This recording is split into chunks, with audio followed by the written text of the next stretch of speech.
suis aussi le football africain de très près, Smaïl.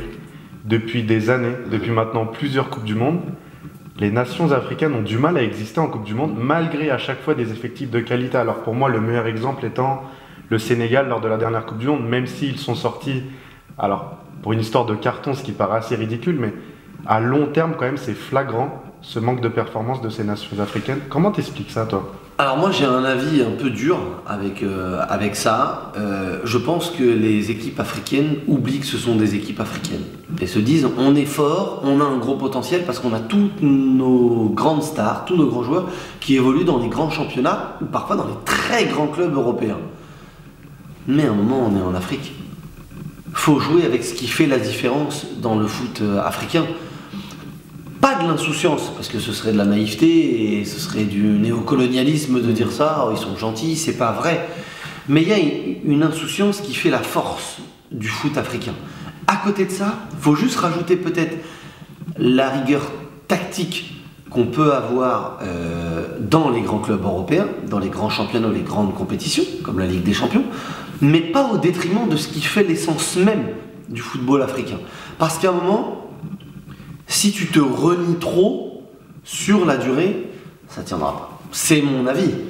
Gardons ce côté rigoureux, tactique, on va dire, mais à côté de ça, gardons aussi ce qui fait la qualité du foot africain. C'est ça. Et du coup, Smaïl, impossible de ne pas aborder avec toi la sélection algérienne. On sait que tu es un très grand fan, dû à tes origines aussi notamment. Alors plusieurs questions déjà, comment tu la vois la sélection ?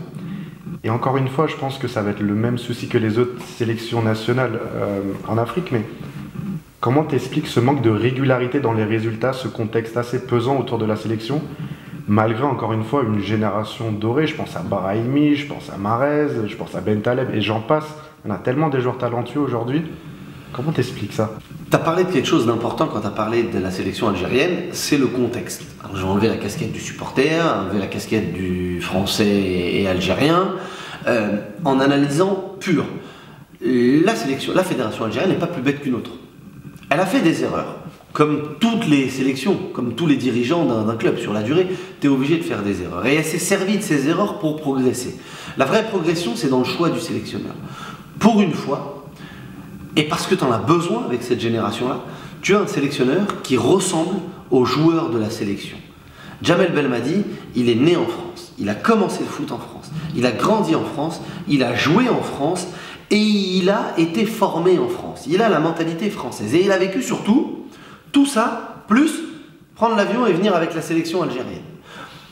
Ce qui lui le saoulait à une époque, et ce qui l'empêchait peut-être d'être performant à une époque, il le connaît. Il fait tout aujourd'hui pour ce qui le saoulait. Ce qui l'empêchait d'être performant n'existe plus pour les joueurs qui vont venir en sélection. Donc ces joueurs-là, ils n'ont plus aucune excuse. Ah, mon avion il est en retard. Ah, j'ai payé mon avion. Ah, je suis arrivé dans l'hôtel. Ah, on a mis 50 heures pour arriver. C'est terminé ça. Ça, c'est terminé. Et à côté de ça, moi, il y a un truc que j'aime bien avec Djamel Belmadi, c'est que quand il avait des choix à faire, il les a faits. Mahrez, tu vas sur le banc. Bentaleb, t'es pas en sélection. Brahimi, tu vas sur le banc. Fegouli, tu sors. Mahrez, c'est moi le chef. Elle vous appartient pas la sélection. C'est une sélection. C'est pas votre équipe. Et avec le talent qu'il y a, et avec un sélectionneur comme ça, je te dis pas que l'Algérie va gagner la CAN.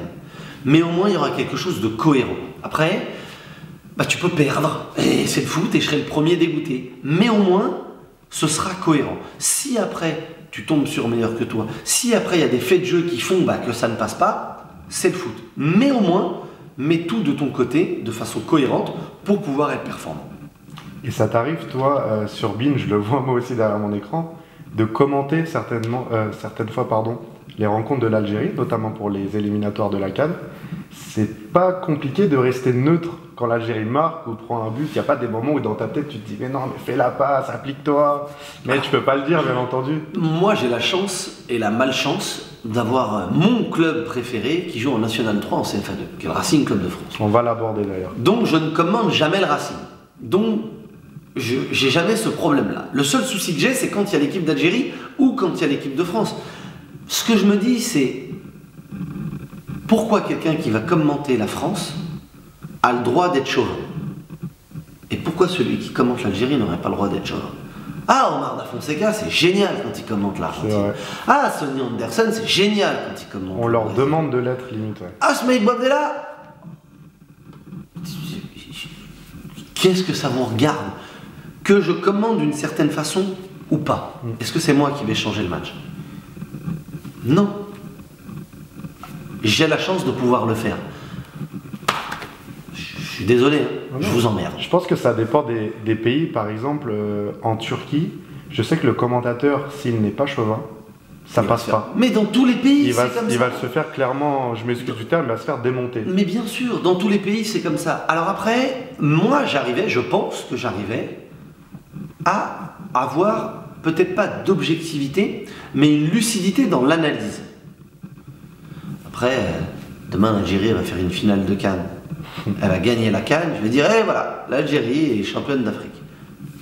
Déjà, je vais crier, même si c'est le Cameroun, même si c'est l'Égypte. Et si c'est pour l'Algérie, j'ai pas le droit de kiffer. C'est ça qui est assez contradictoire. J'ai travaillé pour ça. J'ai travaillé pour avoir ce plaisir-là. Et si vous n'êtes pas content, tant pis pour vous.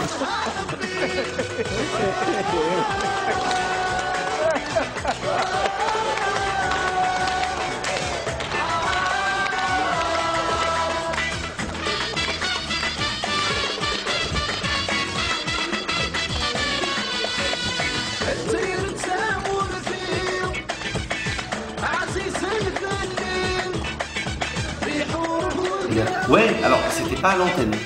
Ah bah petite erreur de ma part, non. Ah non, non, c'est une vidéo qui a tourné partout, mais c'est jamais passé à l'antenne. Ah oui. Non, c'est quelqu'un qui a piraté, c'était pendant la pub. Ah, pour moi, c'était quelque chose qui était en direct. Ah non, c'était pendant la pub. Ça n'a jamais été à l'antenne. Et ça a été balancé sur le net ensuite. Ouais.